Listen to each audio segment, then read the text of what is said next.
তোমরা রহমতের নবীর ওয়ারিস হইয়া মূর্তি ভাঙতে যাও কেন? বেড়ারা মূর্তি একটা বানাইছে, তুমি ভাঙতে যাও কেন? কারণ আমরা নবী ইব্রাহিমের ওয়ারিস, মূর্তি ভাঙ্গাই যার কাজ। বলে তোমরা মানুষের সাথে মারতে যাও কেন? দিনের কথা সে মানে না, তাই মারতে যাইতে হবে। বলে হ্যাঁ হ্যাঁ, আমরা নবী মুসার ওয়ারিস, এক ঘুষি দিয়েই শেষ। বলে ক্ষমতায় যাইতে চাও কেন? কারণ আমরা নবী দাউদ আর সুলাইমানের ওয়ারিস, রাষ্ট্র পরিচালনা করা এটাও আমাদের কাজ। মানে জীবন দিতে চাও কেন? কারণ আমরা নবী জাকারিয়ার ওয়ারিস, দ্বীনের জন্য জীবন দেওয়াও আমাদের কাজ। বলে আবার কান্দো কেন উম্মতের জন্য? কারণ আমরা আখেরি পয়গম্বরের উম্মত, উম্মতের জন্য, নবীর উম্মতের জন্য কান্না করা এটাও ওয়ারাসাতুল আম্বিয়ারই কাজ। আমি যে সূরাটা তিলাওয়াত করেছি, এই সূরা আল্লাহ তাআলা নাযিল করেছেন কার সম্পর্কে আপনারা বলেন? খালি আবুল আহাব না, আবুল আহাবের ম্যাডামও আছে, নাম হলো উম্মে জামিল বিনতে হারব ইবনে উমাইয়া। আচ্ছা, আবুল আহাব আর আবুল আহাবের বউ এখন আসেনি, মারা গেছে। তাহলে সূরা রইল কোথেকে? সূরাও তো মারা যাওয়া দরকার। এটা হচ্ছে কোরআনের সৌন্দর্য। কোরআন নাজিল হয় একটা নির্দিষ্ট প্রেক্ষাপটে। আমরা আমাদের পরিভাষায় বলি যে নাজিল হওয়ার বিশেষ জায়গাটা খাস, একটা বিশেষ উদ্দেশ্যে নাজিল হয়েছে। কিন্তু মাওরিদ খাস আমরা বলি আর কি, মাওরিদ খাস, কিন্তু তার বিধান চলবে কিয়ামত পর্যন্ত। কাজী সূরা লাহাব যদিও আবুল আহাব আর তার বউ উম্মে জামিল বিনতে হারব ইবনে উমাইয়া সম্পর্কে নাজিল হয়েছে, কিন্তু এটা এই পর্যন্তই শেষ না। এই সূরা থাকবে কিয়ামত পর্যন্ত। বোঝা গেল আবুল আহাব আর আবুল আহাবের বউরাও থাকবে কিয়ামত পর্যন্ত। এখন আমাদের কাজ হইল ওই বউ আর জামাই তালাশ করে বের করা, কারণ সূরা তো মিলাইতে হইব। কথা বুঝেন নাই? এখন তার আপনাদের সামনে ওই আবুল আহাব নাই, আছে তো সূরা মিলাইতে হইব না। ওই আবুল আহাবের বউ নাই, তো সূরা মিলাইতে হইব না। তো সময়ের আলেমদের কাজ হচ্ছে ওই আবুল আহাব বের করে দেখায় দেওয়া, আর ওই উম্মে জামিল আবুল আহাবের বউ বের করে দেখায় দেওয়া, যেন এই সূরাটা আপনাদের বুঝে আসে দেখে দেখে। আজকে সংক্ষেপে আমরা সেই কাজটাই করবো ইনশাআল্লাহ তাআলা। সূরাটা নাজিল হয় কখন? যখন নবী আলাইহিস সালাতু ওয়াস সালাম গোপনে গোপনে দ্বীনের দাওয়াত দিচ্ছিলেন একান্ত জনের কাছে, আপনজন, বন্ধু বান্ধব, এভাবেই চলছিল। আল্লাহ তাআলা আয়াত নাজিল করলেন, নতুন বিধান, ওয়ানযির আশিরাতাকাল আকরাবিন, নিকট আত্মীয় যারা আছে ওদের কাছেও দিন প্রচার করেন, মানে প্রকাশ্যে দিন প্রচার করা শুরু করেন। তো নবী আলাইহিস সালাম এই নির্দেশ পেয়ে কি করলেন? একটা পাহাড় আছে মক্কার খুব কাছে, সাফা, সাফা মারওয়া বলে যে, ইন্নাস সাফা ওয়াল মারওয়া, ওই সাফা পাহাড়।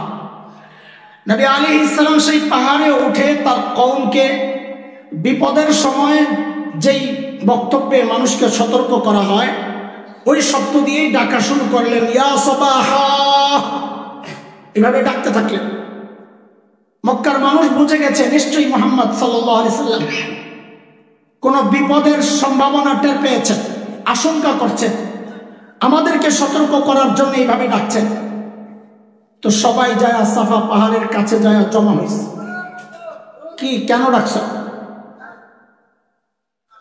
নবী আলাইহিস সালাম জিজ্ঞেস করলেন, আচ্ছা আমি যদি আপনাদেরকে বলি এই পাহাড়ের পেছনে শত্রু চলে আসছে, যে কোনো মুহূর্তেই হামলে পড়তে পারে, বিশ্বাস করবেন? তো সবার একটাই কথা, বিশ্বাস কেন করব না? 40 বছরে একটা মিথ্যাও যে বলে নাই, তার কথা কেমনে বিশ্বাস না করব? তখন নবী আলাইহিস সালাম এই স্বীকৃতি পাওয়ার পর সাথে সাথে দাওয়াত দিয়ে দিলেন, এ আমার কওম, কুলু লা ইলাহা ইল্লাল্লাহ তুফলিহু, আপনারা লা ইলাহা ইল্লাল্লাহ পড়েন, লা ইলাহা ইল্লাল্লাহ বলেন, বিশ্বাস করেন আল্লাহ ছাড়া কোনো মাবুদ নাই, বিশ্বাস করেন, তাইলে আপনারা সফল কাম হয়ে যাবেন। না হয় কিন্তু আল্লাহর আযাব খুব কাছাকাছি, যে কোনো মুহূর্তে আপনাদেরকে ধরতে পারে। যেই না নবী তাদের ধর্মের বিরুদ্ধে, বিশ্বাসের বিরুদ্ধে, চেতনার বিরুদ্ধে বললেন, এতদিন তো হুজুর ভালোই ছিল, যেই এখন হুজুর তাদের চিন্তার বিরুদ্ধে কথা বলা শুরু করছে। এখন তো হুজুর বালা না, এখন তো হুজুর জঙ্গি।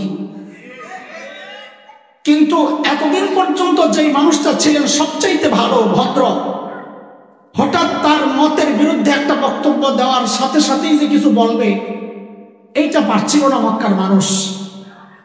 একটু হইলেও তো মনুষ্যত্ব ভদ্রতা ছিল, মুখের উপর কিছু বলে দিবে পারছিল না।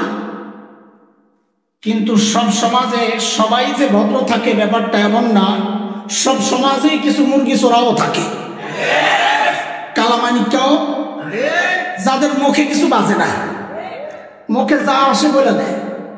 ওই সমাজের মুরগি চোরা আসিল আবুল আহিবা। কি আবুল আহাব? আবুল আহাব আসল নাম আব্দুল উজ্জা। আবুল আহাবের আসল নাম আল্লাহ আব্দুল উজ্জা বলেন নাই সূরায়, আল্লাহ আব্দুল উজ্জা বলেন নাই, বলেছেন আবুল আহাব। তার রঙের সাথে মিল রেখে, তার শরীরের কালার ছিল টকটকে লাল। আবুল আহাবের সহজ অর্থ যদি বলি তো বলা লাগে লাল্লু। লাল্লু কি? লাল্লু। আল্লাহ লাল্লু বলছেন। এটার দিকে ইশারা আছে যে জাহান্নামের যে লাহাব, আগুন দিয়ে তোরে জ্বালানো হবে, তুই হইলে ওই আগুনওয়ালা। দুনিয়ায় চেহারা যেমন, জাহান্নামও জ্বলবি এমন। আল্লাহ তাআলা আবুল আহাবের আসল নাম বলেন নাই। ভালো করে খেয়াল করেন, কেন বলেন নাই? কারণ এই নামের মধ্যে শিরিক আছে। আল্লাহ শিরিককে আনিয়ে গেছে, আমাদেরকে শিখাইয়া দিছে যে যেখানে শিরিক আছে সেখানে থাকা যাবে না। এই সমাজের কিছু মানুষ আছে অতি সুশীল সাজে, সুশীল, অসাম্প্রদায়িক চেতনার নামে সাবলামি করে। সাবলামি সোজা কথা, আমার শব্দটা খুবই অনেকের কাছে মনে হইতে পারে এত নিচু নামাইয়া দিল যে ইমান হারাইয়া ফেলে, তার ব্যাপারে এত ভদ্রতা দেখাইতে পারবো না। হুদাইবিয়ার সন্ধির সময় যিনি মূল চুক্তি করছেন তার নাম তো ছিল সুহাইল ইবনে আমর, কিন্তু তার আগে আরেকজন আসছিল, আরো দুইজন আসছিল। একজনের নাম ছিল উরওয়া ইবনে মাসউদ।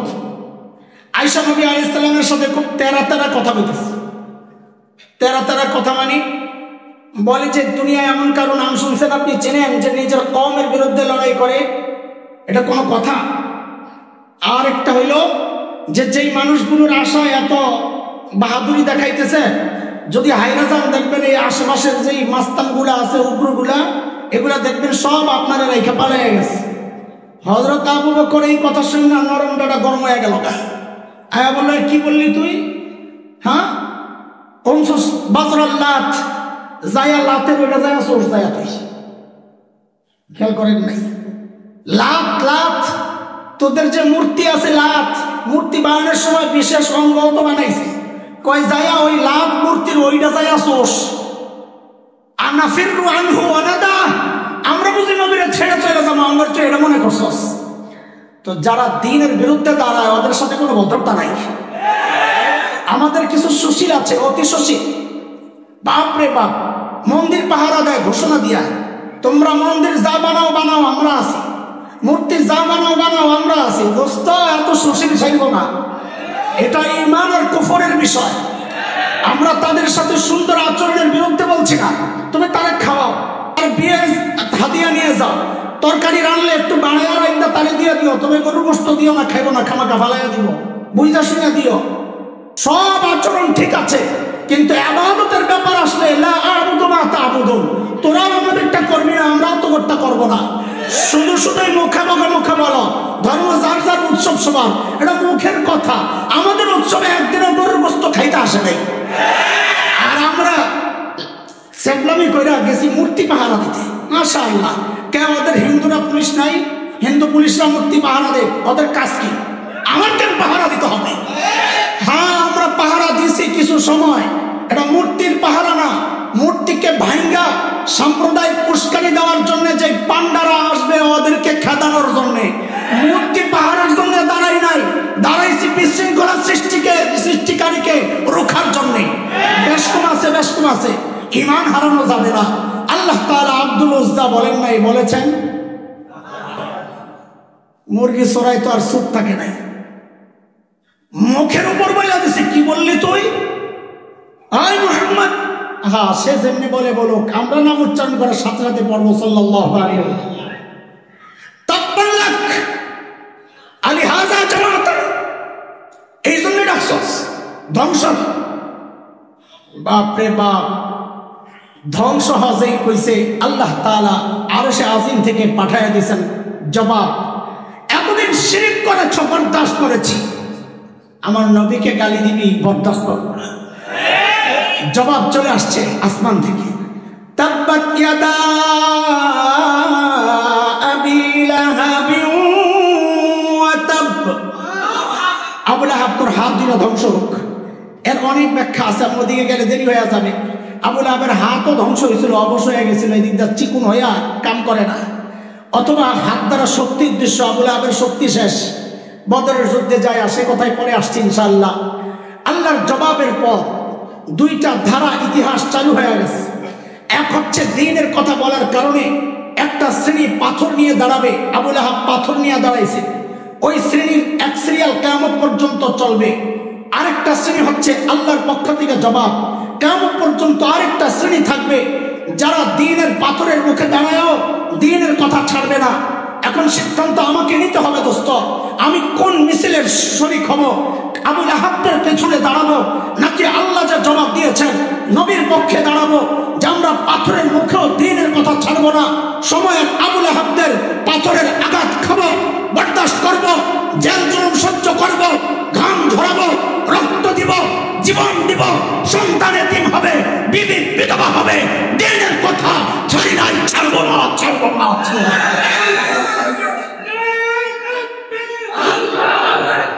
মুহতারাম হাজরিন, সব জায়গায় চুপ থাকা যায় না, মনে রেখে সব জায়গায় মিনমিন চলে না। আমাদের মধ্যে আমাদের অনেক ভাই আছে, আমাদের লেবাসের দুঃখটা বেশি লাগে, তখন আমাদের লেবাসে আমাদেরকে ওয়াজ করে, ওয়াজ কি এই রহমতের রসুলের ওয়ারিসদের এইভাবে বলার সাথে না। মামুর লোক যেমনি চিল্লাইটা হইল, আমার কাছে কতজন কইছে, খোসা কোন দিক দিয়ে দিছে? রহমতের রসুলের ওয়ারিস বলে উলামায়ে কেরাম রহমতের রসুলের ওয়ারিস না সব রসুলের ওয়ারিস? হাদিস কি বলে? এ মাদ্রাসাওয়ালা ছাত্ররা বলো, হাদিস কি? ইন্নাল উলামা ওয়ারাসাতুল আম্বিয়া, আম্বিয়া মানে নবী, সমস্ত মানে কত সমস্ত? ও ওলামারা জানে জমা, আল আম্বিয়া জমা, জমার মধ্যে যখন আলিফ লাম আসে ইস্তিগরাকের ফায়দা দেয়। আল আম্বিয়া মানে টোটাল সমস্ত নবী, হযরত আদম থেকে নবী মুহাম্মদ সমস্ত নবীর ওয়ারিস। ওলামায়ে কেরাম এক কথা বলেন, আমার সাথে আজকে কথা বলা লাগবে। ওলামায়ে কেরাম বলেন, ওলামায়ে কেরাম না খালি রহমতের নবীর ওয়ারিস? কার কার? আমরা নবী ইব্রাহিম আলাইহিস সালামেরও ওয়ারিস, আমরা নবী মুসা আলাইহিস সালামেরও, আমরা নবী দাউদ সুলাইমানেরও, আমরা নবী জাকারিয়ারও। তোমরা রহমতের নবীর ওয়ারিস হইয়া মূর্তি ভাঙতে যাও কেন? বেড়ারা মূর্তি একটা বানাইছে, তুমি ভাঙতে যাও কেন? কারণ আমরা নবী ইব্রাহিমের ওয়ারিস, মূর্তি ভাঙ্গাই যার কাজ। বলে তোমরা মানুষের সাথে মারতে যাও কেন? দ্বীনের কথা সে মানে না, তাই মারতে যাইতে হবে। বলে হ্যাঁ হ্যাঁ, আমরা নবী মুসার ওয়ারিস, এক ঘুষি দিয়েই শেষ। বলে ক্ষমতায় যাইতে চাও কেন? কারণ আমরা নবী দাউদ আর সুলাইমানের ওয়ারিস, রাষ্ট্র পরিচালনা করা এটাও আমাদের কাজ। মানে জীবন দিতে চাও কেন? কারণ আমরা নবী জাকারিয়ার ওয়ারিস, দ্বীনের জন্য জীবন দেওয়াও আমাদের কাজ। বলে আবার কান্দ কেন উম্মতের জন্য? কারণ আমরা আখেরি পয়গম্বরের উম্মত, উম্মতের জন্য, নবীর উম্মতের জন্য কান্না করা এটাও ওয়ারাসাতুল আম্বিয়ারই কাজ। কথা শেষ হয় নাই। মাঝে মাঝে অনেকে খোঁচা দেয়। আল্লামা বাবনগরী যখন আমার ভাই মাওলানা মামুনুল হকের বিরুদ্ধে শয়তান চক্র অপবাদ দিল, আল্লামা বাবনগরী বদদুয়া করেছিলেন। তখন আমাদের লোকজন অনেকে বলে, দেখো রহমতের নবী ওহদে মের খাইছেন, বদদুয়া দেন নাই, তায়েফে মের খাইছেন, বদদুয়া দেন নাই। রহমতের নবীর ওয়ারিসরা নিজেদেরকে রহমতের নবীর ওয়ারিস দাবি করেও কেমনি বদদুয়া দেয়। আমরা বলি না না না না, তুমি খালি আমার রহমতের নবীর ওয়ারিস বানাইলেই তো ঝামেলা। আমরা নবী নূহ আলাইহিস সালামের ওয়ারিস, যিনি বদদুয়া দিয়ে বলেছিলেন রব্বি লা তাযার আলাল আরদি মিনাল কাফিরিনা দাইয়ারা, আল্লাহ একটা কাফেরও রাখেন না, এগুলারে রাখলে এগুলো ভাইরাস ছড়াবে, ইন্নাকা ইন তাযারহুম ইউদিল্লু ইবাদাক, বাকিগুলোরও শেষ করে যাবে। আমরা বদদুয়া দেই কেন? আমরা নবী নূহ আলাইহিস সালামের ওয়ারিস। শেষ হয় নাই, রহমতের নবীর ওয়ারিস বুঝি খালি মাফি করছে জীবনে, রহমতের নবীর ওয়ারিস বুঝি, রহমতের নবী বুঝি খালি দোয়াই করছে সারা জীবন, আর কিছু করে নাই? কি করছে? রহমতের নবী যখন মক্কা বিজয়ের সময় ঢুকেন মক্কায়, বাহনের উপর বসা, মাথা নিচুর দিকে, মাথা ঝুঁকায়া, চোখ থেকে ঝরঝর করে পানি পড়তেছে, তিলাওয়াত করতেছিলেন সূরা ফাতাহ। যদিও সূরা ফাতাহ নাযিল হয়েছে হুদায়বিয়ার সন্ধির ব্যাপারে, কিন্তু এর ফলাফল যেহেতু মক্কা বিজয়, এই জন্য আয়াত তিলাওয়াত করতেছেন আর কাঁদতেছেন। দুইটাই ঘোষণা দিছেন লা তাসরিবা আলাইকুমুল ইয়াউম, আমি আমার ভাই ইউসুফের মতো সবাইকে মাফ করে দিলাম, আজকে কোনো প্রতিশোধ নিব না। দোস্ত, আল্লাহ তাআলা যদি বলেন না আপনি তাকে মাফ করতে পারবেন না, নবীর অধিকার আছে মাফ করার। নবী যখন বললেন আজকে কোনো প্রতিশোধ নাই, মান দাখালাল মাসজিদাল হারাম ফাহুয়া আমিন, যে মসজিদে হারামে ঢুকবে সে নিরাপদ। মান আগলাকা বাবা ফাহুয়া আমিন, যে নিজের ঘরের দরজা বন্ধ করে ভেতরে অবস্থান করবে সে নিরাপদ। মান দাখালা দারা আবি সুফিয়ান ফাহুয়া আমিন, যে আবু সুফিয়ানের ঘরে ঢুকবে সে নিরাপদ। নবী যখন বলতে থাকলেন, আল্লাহ তাআলা আগেই জানায় রাখছেন, হাবিব সব দিনে মাফ করা যাবে না, তো মালাউন জেডি এদের যেখানে পাইবেন দইরাই কল্লা ফালাইয়া দিবেন। কাদেরকে? জোরে কও। মালাউন মানে হিন্দু না, এই জায়গায় ভুল করো না, আবার যাই হিন্দু পাইলে মেরা বসো না। মালাউন মানে তো মালাউন মানে কি? সূরা আহজাব খুলে দেখো, মালাউন মানে কি। আল্লাহ বলেছেন ইন্নাল্লাযীনা ইউযুনাল্লাহা ওয়া রাসূলাহু লা'আনাহুমুল্লাহু ফিদ দুনিয়া ওয়াল আখিরাহ। মালাউন মানে যারা আল্লাহ আল্লাহর রাসূলকে কষ্ট দেয় তারা মালাউন। সে হিন্দু হইতে পারে, বৌদ্ধ হইতে পারে, খ্রিস্টান হইতে পারে, আমার মতো ফতোয়াওয়ালা মোল্লাও হইতে পারে। আল্লাহ আল্লাহর রাসূলকে কষ্ট দিলে সে, আল্লাহ জানাইছেন নবী মালাউনরে ছাড়া যাবে না। বলে কি করব? তো আল্লাহ বলেন মালউনিনা আইনামা সুকিফু উখিযু ওয়া কুতিলু তাকতিলা। মালাউন যেখানে পাওয়া যাবে ধইলেই কল্লা ফালাইয়া দিতে হবে। নবী মক্কায় ঢুকলেন, ঢুকে বললেন মালাউনদেরকে ছাড়তে নিষেধ করছেন আল্লাহ। শেখ ইবনে তাইমিয়া রাহমাতুল্লাহি আলাইহির বিখ্যাত কিতাব আছে আস-সারিমুল মাসলুল আলা শাতিমির রাসূল, ইসলামিক ফাউন্ডেশনে আছে, যারা মোতালা করতে চাও যায় পড়ে নিবা। মাদ্রাসার ছাত্রদেরকে বলছি, আরবিটা আছে, বাংলা আছে কিনা জানি না, আমি আরবিটা পড়ছি। ওই কিতাবে শেখ ইবনে তাইমিয়া রাহমাতুল্লাহি আলাইহি গনে গনে 15 জনের নাম আনছেন। নবী গনে গনে 15 জনের কথা বলেছেন। এই 15 জনের যেখানে পাওয়া যাবে ধৈরাই হত্যা করতে হবে।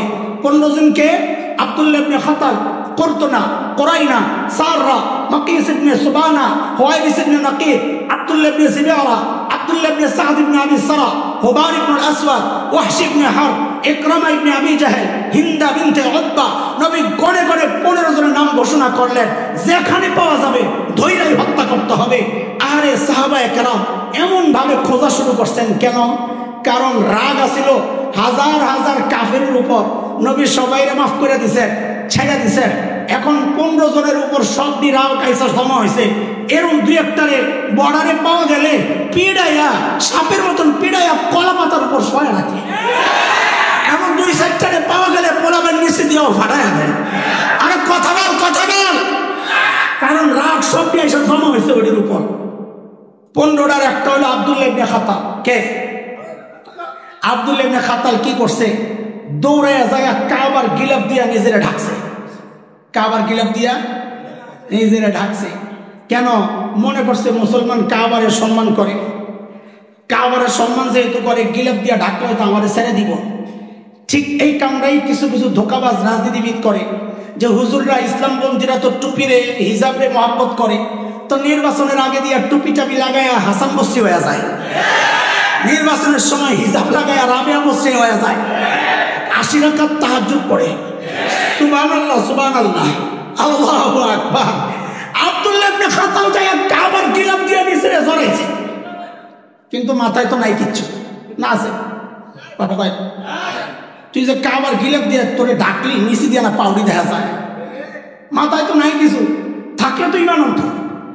আল্লাহ তো বলেছেন ইন্না ফি খালকিস সামাওয়াতি ওয়াল আরদি ওয়া ইখতিলাফিল লাইলি ওয়ান নাহার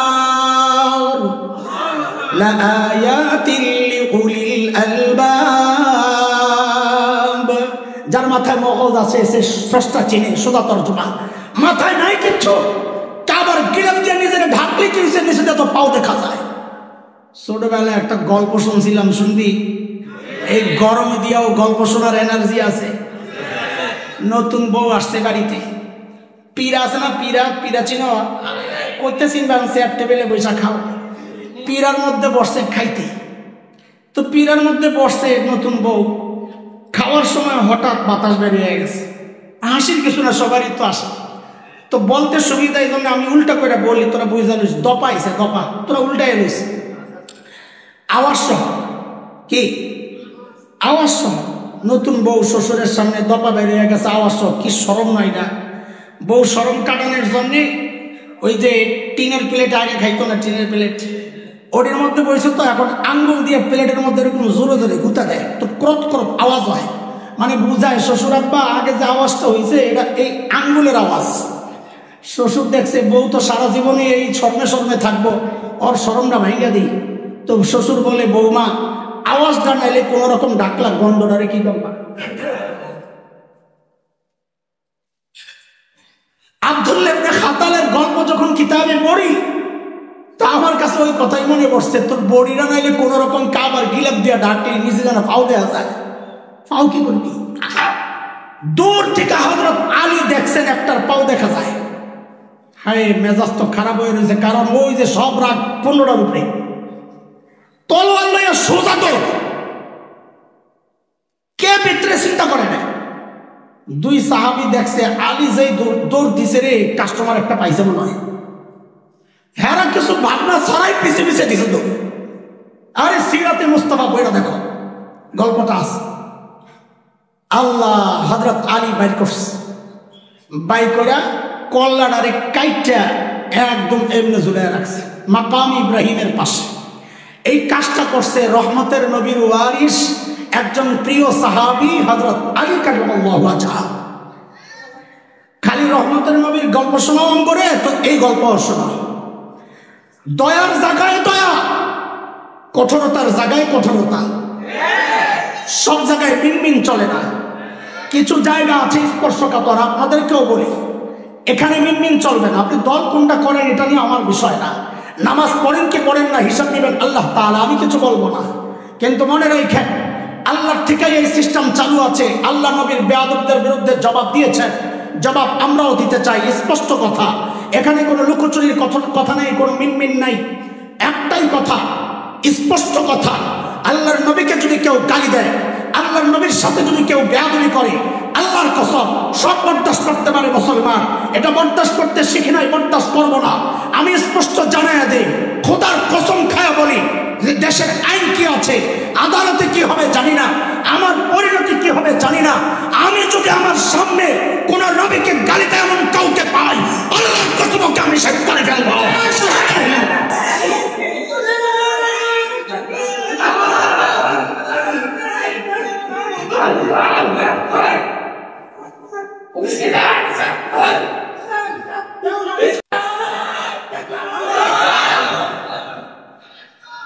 সাইয়েদনা উসমান রাদিয়াল্লাহু আনহু নবীর কত প্রিয়, এ কথা বলো। আর একজন মানুষ বিয়ে করতে গেলে যতটুকু তথ্য তালাশ করে, তার চেয়ে বেশি করে নিজের মেয়েকে বিয়ে দেওয়ার ক্ষেত্রে। নবী আলাইহিস সালাম নিজের দুইটা মেয়েকে যার হাতে তুলে দিয়েছেন, কতটুকু ভরসা তার উপর। সেই উসমান আসছেন, ওই 15 জন আসামির একজন আব্দুল্লাহ ইবনে সাদ ইবনে আবি সারাহ হযরত ওসমানের দুধ ভাই নিয়ে আসছেন নবীর কাছে ডান পাশ দিয়া। ইয়া রাসূলুল্লাহ, আব্দুল্লাহ আমার দুধ ভাই, আমি ওর জন্য নিরাপত্তা চাই। কার কাছে? এখন থেকে জবাব দিবা রহমতের নবীর কাছে, তো আমাদের ওই জায়গায় পৌঁছানো সহজ হয়।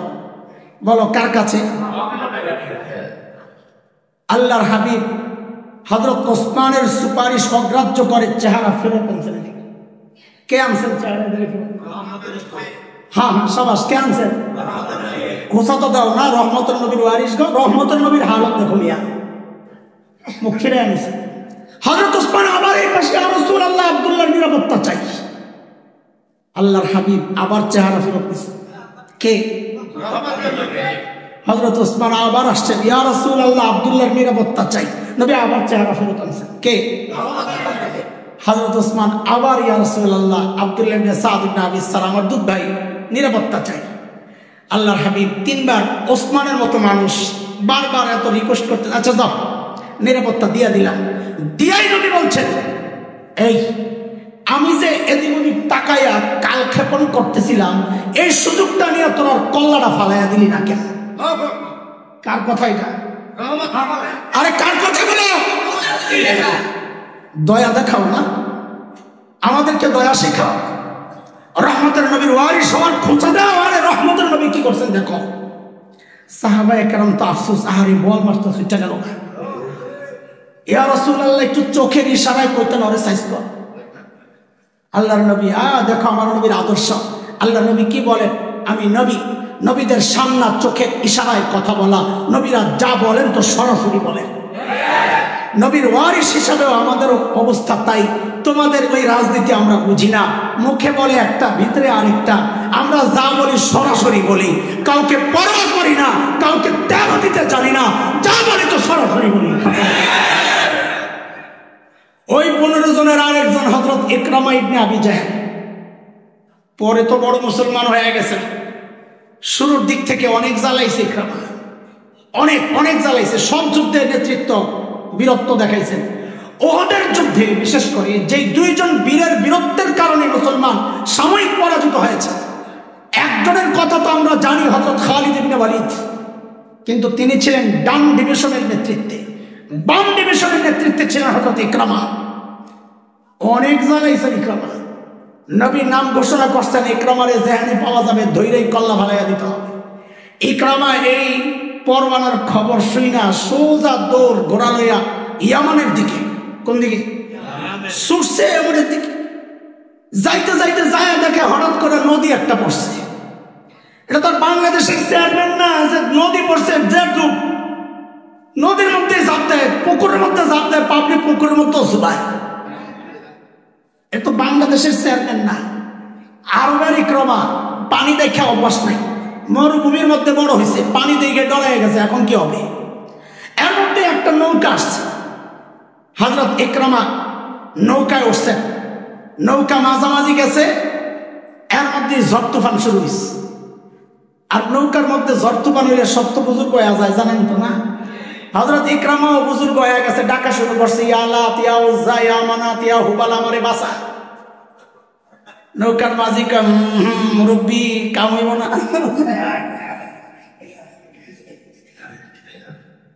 কাম হইব না। কেন কাম হইব না? এই সমস্ত নাম যার তিনি লইছেন, একটাই আপনারে বাঁচাইতে পারবো না। বলে বাঁচাবে কে? বলে স্থলে যে বাঁচায়, বাঁচানেওয়ালা লাভ ক্ষতির মালিক কার কথা? আল্লাহ বলেছেন, কুল্লা আমলিকু লিনাফসি নাফআন ওয়ালা দাররা ইল্লা মা শাআল্লাহ।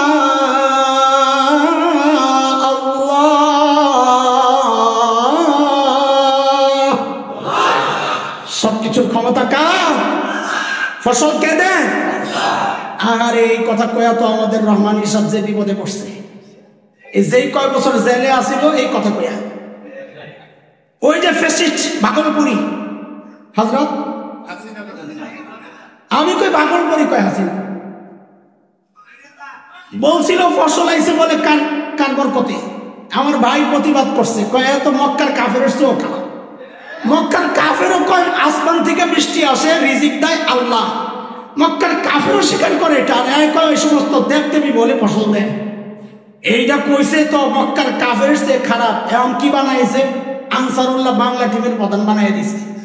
যাক, এক কথা কইয়া একটা বড় দায়িত্ব তো পাইছে, মাশাআল্লাহ। কম না তো এটা, সুবহানাল্লাহ। আল্লাহ আল্লাহ আল্লাহ।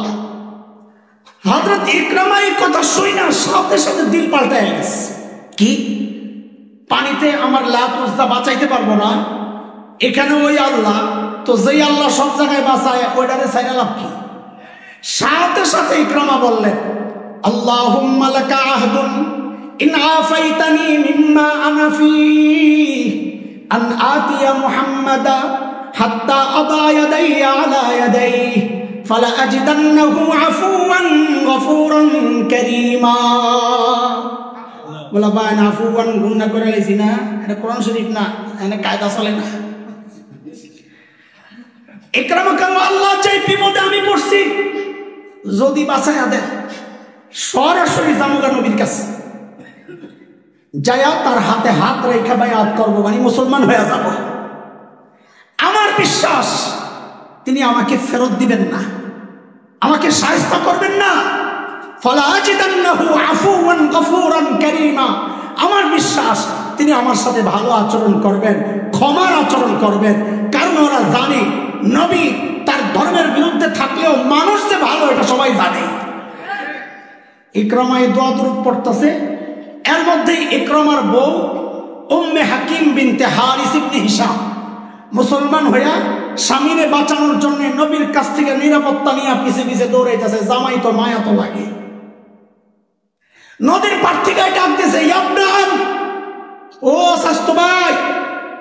জামাই দেখি কর আমগো পোলাবেন পড়ছে না মাজাজে মাকান, মনির চেয়ারম্যান আসেনি, চেয়ারম্যানগিরি আছে এখনো কি কয়, আগে ছিল। ইকরামার বউ ইকরামার যে স্বাস্থ্য ভাই কইছে বিয়ার আগের ঘটনা, এটা আমরা বলি মাজাজে মাআল। আমার আপন এক বোন বিয়ে হয়েছে আমার আপন চাস্তো ভাইয়ের সাথে, আব্দুল মান্নান ভাই। তো চাস্তো ভাইরে আমরা দুলাভাই বলি না, ভাই বলি, মান্নান ভাই। তো স্বাভাবিক ঠিকই আছে, দুলাভাইরে ভাই বললে কি আসে যায়। কিন্তু সমস্যা হইলো আমার বোনও দেই মাঝে মাঝে ডাক দেই মান্নান ভাই। এটা চলে চলে, এটা কি? ইকরামার বউ উম্মে হাকিম বিনতে হারিস ইবনে হিশাম নদীর পার থেকে দাঁড়ায় বলে ইয়াবনাম, ও শাস্তু ভাই, ইন্নী ক্বাদ জিতু মিন ইনদি আবাররিন নাস ওয়া আওসালিন নাস ওয়া খায়রিন নাস ক্বাদ ইসতা'মানতু লাকা রাসূলুল্লাহি সাল্লাল্লাহু আলাইহি ওয়াসাল্লাম ফালা তুহলিক নাফসাক। ও শাস্তু ভাই শুনো শুনো, আমি এমন একজন মানুষের কাছ থেকে আসছি যিনি আবাররুন নাস, মানুষের মধ্যে সবচেয়ে ভালো, ওয়া আওসালিন নাস, মানুষের মধ্যে আত্মীয়তার সম্পর্ককে মূল্যায়ন করার ক্ষেত্রে সবচেয়ে দায়িত্বশীল, ও খায়রিন নাস, মানুষের মধ্যে সবচেয়ে উত্তম চরিত্রে, তার কাছ থেকে তোমার জন্য নিরাপত্তা চাই আসছি, নিয়ে আসছি। তুমি নিজেকে ফালা তুহলিক নাফসাক, নিজেকে ধ্বংসের মুখে ঠেলে দিও না ভাই, তুমি চলে আসো। ইকরামা চলে আসছে, বউয়ের হাতে মুসলমান হয়েছে। ওই এখন বেটা অনেকদিন ধরে টেনশনে, এখন নিরাপদ হয়েছে, একটু মন চাইছে আর কি। আমি আর মাঝখানের ঘটনা কইলাম না, বউকে এখন না বাচ্চা এলো, চলছে মক্কার দিকে। নবী আলাইহিস সালাম জেনে গেছেন ইকরামা মুসলমান হয়ে আসতেছে। কেমনে জানছেন রে বলা পাইন? কারণ নবী গায়েব জানতেন। জোরে ক, গায়েব জানতেন। যারা বলে নবী গায়েব জানতেন তাদের কাছে আমাদের কোরআন হাদিসের দলিল পড়ে, এটা তো হাজারো দলিল আছে, খালি একটা জিজ্ঞাসা। গজওয়ায়ে বনুল মুস্তালিক ওলামারা জানেন, যার আরেক নাম মুরাইসিয়া, জাগার নাম হিসাবে মুরাইসিয়া, যে গোত্রের সাথে লড়াই ওই হিসাবে মুস্তালিক। আম্মা জান আয়েশা রাদিয়াল্লাহু আনহা ছিলেন সফর সঙ্গী নবীর। আম্মা জানের হার হারিয়ে গেছিল, হার। ফাকাতু একদা জিফাত, ইয়ামানের এক এলাকা জিফাত, ওই অঞ্চলের একটা হার, দামি হার, সুন্দর হার, কয়টা হারিয়ে ফেলছে। আম্মা জান নিজেই বলেন, হাত তালাশ করতে করতে দেরি হয়ে গেছে, এদিকটা কাফেলা চলে গেছে। আমাদের জিজ্ঞাসা, নবী যদি গায়েব জানতেন তো নিজের এমন যুবতীও না, বয়স কম, 15 বছর এখনো হয় নাই, মুহাদ্দিসরা তাই বলেন, এই অল্প বয়সের একটা বউ তাকে একা একা ছেড়ে চলে গেছেন, এটা কেমন স্বামী? তুমি কি বলতে চাও আমার নবী এতটা দায়িত্বহীন স্বামী? নবী চলে গেছেন কেন? নবী জানতেন না আয়েশা যে পালকির ভিতরে নাই, তার মানে নবী গায়েব জানতেন না। যদি বলো গায়েব জানেন তাহলে বলতে হবে আমার নবী দায়িত্বশীল কোন স্বামী না। নাউজুবিল্লাহ মিন যালিক। হযরত ইকরামা যখন মক্কার দিকে আসছেন, আল্লাহর নবী মনে মনে আশঙ্কা করতেছেন, রে নেতারে তো পায় নাই, সংসারে ধৈর্য তো পোলাবাইন ঝুলাইয়া দিছে, দেখছেন না? আবু জাহেল মারা গেছে বহুত আগে, কোথায়? বদরে। ইকরামা আসতেছে যে আমি তো ইকরামারে মাফ করে দিছি, মুসলমান হয়ে গেছে। এখন ইকরামারে কিছু করতে না পাইরা যদি ইকরামার সামনে তার বাবা আবু জাহেলকে গাইলে কিছু জাল মিটায়, তো নবী বললেন, এই আমার সাহাবীরা শোনো, ইয়াতিকুম ইকরামা মুমিনা ফালা তাসুব্বু আবাহু ফাইন্না সাব্বাল মাইয়িত ইউজিল হাই। ইকরামা ঈমানদার হইয়া মুমিন হইয়া আসতেছে, খবরদার ঝাল মিটানোর জন্য তোমরা কিন্তু আবার ইকরামার বাবা আবু জাহেলকে গালাগালি করো না। কেন? ফাইন্না সাব্বাল মাইয়িত ইউজিল হাই, জীবিত ব্যক্তির কষ্ট হয় তার মৃত আপনজনকে গালি দিলে।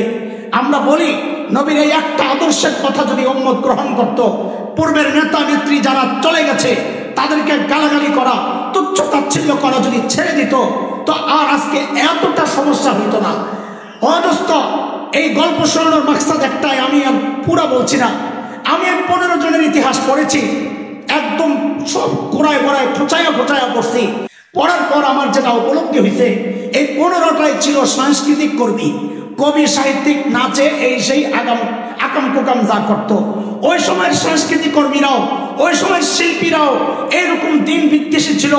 দুর্ভাগ্যজনক ভাবে বলতে হয়, আজকের কিছু শিল্পী, সাংস্কৃতিক কর্মী, ওই নৃত্যশিল্পী, গানের শিল্পী, নাট্যকর্মী, সিনেমার মানুষ, এরাও দেখি আজকালকার ওলামাদের বিরুদ্ধে কথা বলে, দ্বীনের বিরুদ্ধে কথা বলে, ইসলামী আইনের কানুন শরিয়ার বিরুদ্ধে কথা বলে, ইসলামের পবিত্র জিহাদ, সম্মানের আমল জিহাদের বিরুদ্ধে কথা বলে।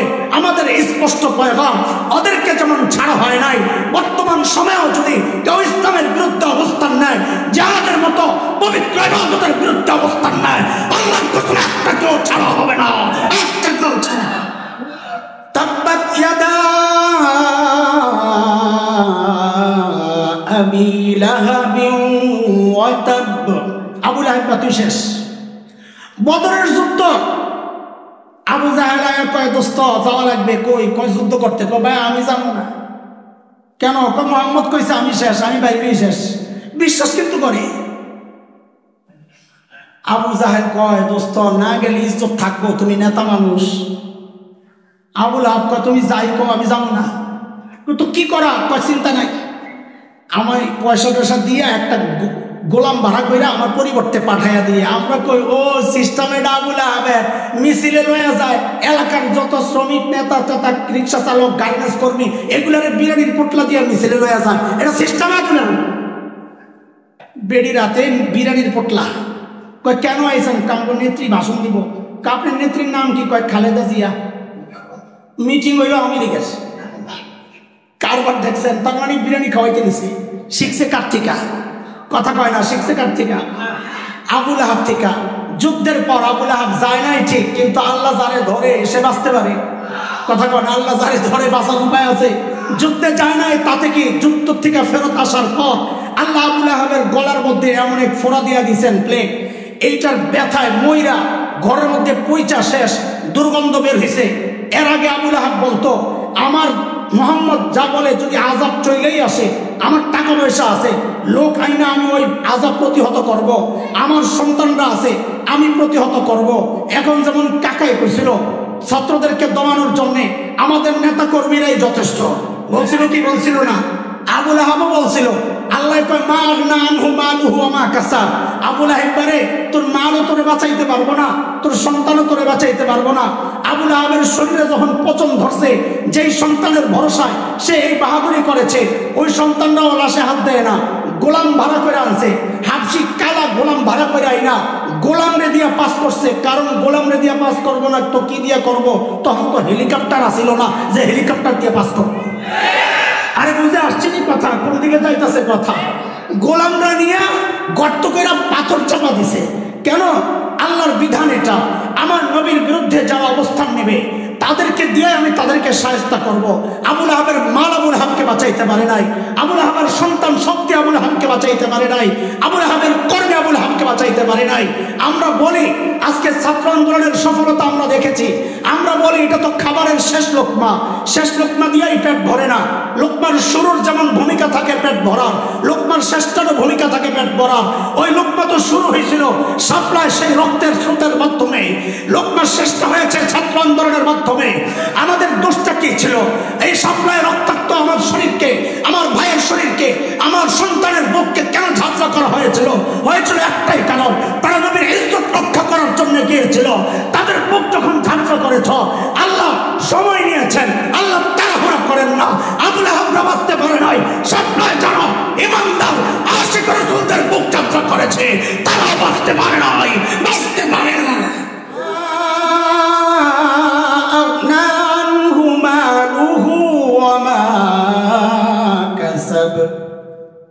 سيصلى نارا ذات لهب وامرأته জাহান্নামে তুই তো যাবি, তোর বউ যাইব, বউ উম্মে জামিল বিনতে হারব ইবনে উমাইয়া। আচ্ছা আপনারা কোন তো দেখি, আপনাদের একটা কথা কই, যদি একটা সমিতি করা হয় কুফফার ফেডারেশন মক্কা, এন বড়াবড়ি হইব সভাপতি আর সেক্রেটারি নির্বাচন হইব, কুফফার ফেডারেশন নাম কি? তো সভাপতি হিসাবে যদি আপনারে ভোট দিতে কয়, আপনি কারে ভোট দিবেন?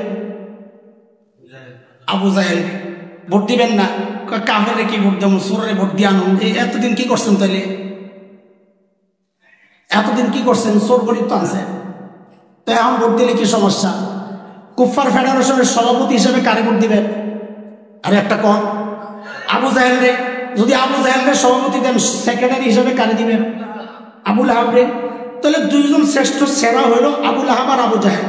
তাহলে সূরা লাহাবের মধ্যে আল্লাহ আবু লাহাবের প্রসঙ্গ আনছেন, সাথে বউয়েরটা আনলেন কেন? আনবেন আরো বড়টা আবু জাহেলেরটা। আল্লাহ আমি এক শ্রেণী আনছি যারা নেতৃত্ব দেয় দাতায়, আরেক শ্রেণী আনছি যারা সাথে সাথে পিছনে পিছনে দৌড়ায় আর শেল্টার দেয় তাদের। আমাদের কেউ কেউ বলেছে তাহাজ্জুদ পড়নেওয়ালারা 80 রাকাতের, প্রত্যেকদিন ফজর পড়ার তিলাওয়াত করনেওয়ালারা। আমরা তো নবীরে গালি দেই না, মদিনার সনদে আমরা রাষ্ট্র চালাইতে চাই, আমরা সনদ দিছি, স্বীকৃতি দিছি, কত কিছু দিছি, ঘোড়ার ডিম আন্ডা দিছি, সব দিয়া শেষ। আমরা নবীর বিরুদ্ধে না, আমরা আশেক, আমরা নবীকে পছন্দ করি। শোনো শোনো, নবীকে সরাসরি যারা গালি দেয় তারা যেমন আবু লাহাবের সাথে জাহান্নামে যাবে, যারা গালি তো দেয় না কিন্তু ওই শাহবাগের ওই সমস্ত নর্তকীদেরকে, ওই নাস্তিক মুরতাদদেরকে যারা শেল্টার দিয়েছে, যারা পাহারা দিয়েছে, যারা রক্ষা করেছে, তাদের বিরুদ্ধে যারা কথা বলেছে, তাদেরকে হত্যার জন্য যারা এগিয়ে এসেছে, আমার সেই ভাইদেরকে যারা জেলে পড়ে রেখেছে, যাদেরকে মৃত্যুদণ্ড চাওয়ার জন্য তারা অপেক্ষায় আছে, সবগুলো আবু লাহাবের বউয়ের সাথে জাহান্নামে যেতে পারবে। আজকে শুধু নবীর ইজ্জত রক্ষা আওয়াজ উঠানো হয়। আজকে আমার ভাইরা জেলখানায় পড়ছে, পচতেছে, ফাঁসির জন্য অপেক্ষায় আছে। তাদের দোষ একটাই, নবীর বেয়াদব, নবীর সাথে বেয়াদবি যারা করেছে তাদেরকে দুনিয়া থেকে শেষ করেছে। অদুস্ত এখন আওয়াজ উঠাইতে হবে, মুক্তি চাই, মুক্তি চাই, আশিক রাসূলদের মুক্তি চাই, বলো মুক্তি চাই, মুক্তি চাই, আশিক রাসূলদের মুক্তি চাই, মুক্তি মুক্তি চাই, মুক্তি মুক্তি মুক্তি চাই, আমাদের মুক্তি চাই, নবীকে মুক্তি চাই, মুক্তি মুক্তি মুক্তি চাই। হাম্মালাতাল হাতাব, আবু লাহাবের বউয়ের বৈশিষ্ট্য, ম্যাডামের বৈশিষ্ট্য, এই বৈশিষ্ট্য কিয়ামত পর্যন্ত যার মধ্যে পাওয়া যাবে, এই ভিডিও আবু লাহাবের বউর লোকে জাহান্নামে বেড়াইতে যাবে। বুঝে আসছে? বৈশিষ্ট্যটা কি? বৈশিষ্ট্যের অনেক ব্যাখ্যা, মারিফুল কোরআন কইরো বলা ভাই, 3টা ব্যাখ্যা আছে, সময় না, আমি খালি ঘড়ি দেখতেছি, আমি একটা ব্যাখ্যা দিই। একটা ব্যাখ্যা এটা, হাম্মালা মানে কুলি, কুলি, হাতাব শুকনা লাকড়ি, শুকনা লাকড়ি বহনকারিনী। কোন কোন মুফাসসির বলেছেন জাহান্নামে আবু লাহাবের বউ আবু লাহাবের জন্য শাস্তির ইন্ধন আইনা আইনা আগুন জ্বালাবে। কেন? আল্লাহ দেখা দিছে আমার নবীরে যারা গালি দিবে ওদের আপনজনকে দিয়াই আমি ওদেরকে শায়েস্তা করব। বলে এটার উদাহরণ আছে? আছে, হ্যাঁ আছে। শুনে, মদিনায় যায় নবী বিভিন্ন রাষ্ট্রপ্রধানের কাছে চিঠি পাঠাইছিলেন, পারস্য সম্রাটের কাছে চিঠি পাঠাইছেন। ওই শয়তান নবীর নামটা আগে কেন লেখা হয়েছে? মিন মুহাম্মাদ ইলা কিসরা, নবীর নাম আগে কেন লেখা হয়েছে? এই জন্য জিততে চিঠি ফাইরা ওই তার গভর্নর ছিল ইয়ামানে, তার গভর্নর বাজান, বাজানের কাছে নোটিশ পুলিশ পাঠাইছে, দুইজনকে দিয়া মদিনা থেকে তাকে গ্রেফতার করে নিয়ে আসো। আচ্ছা জায়গা তো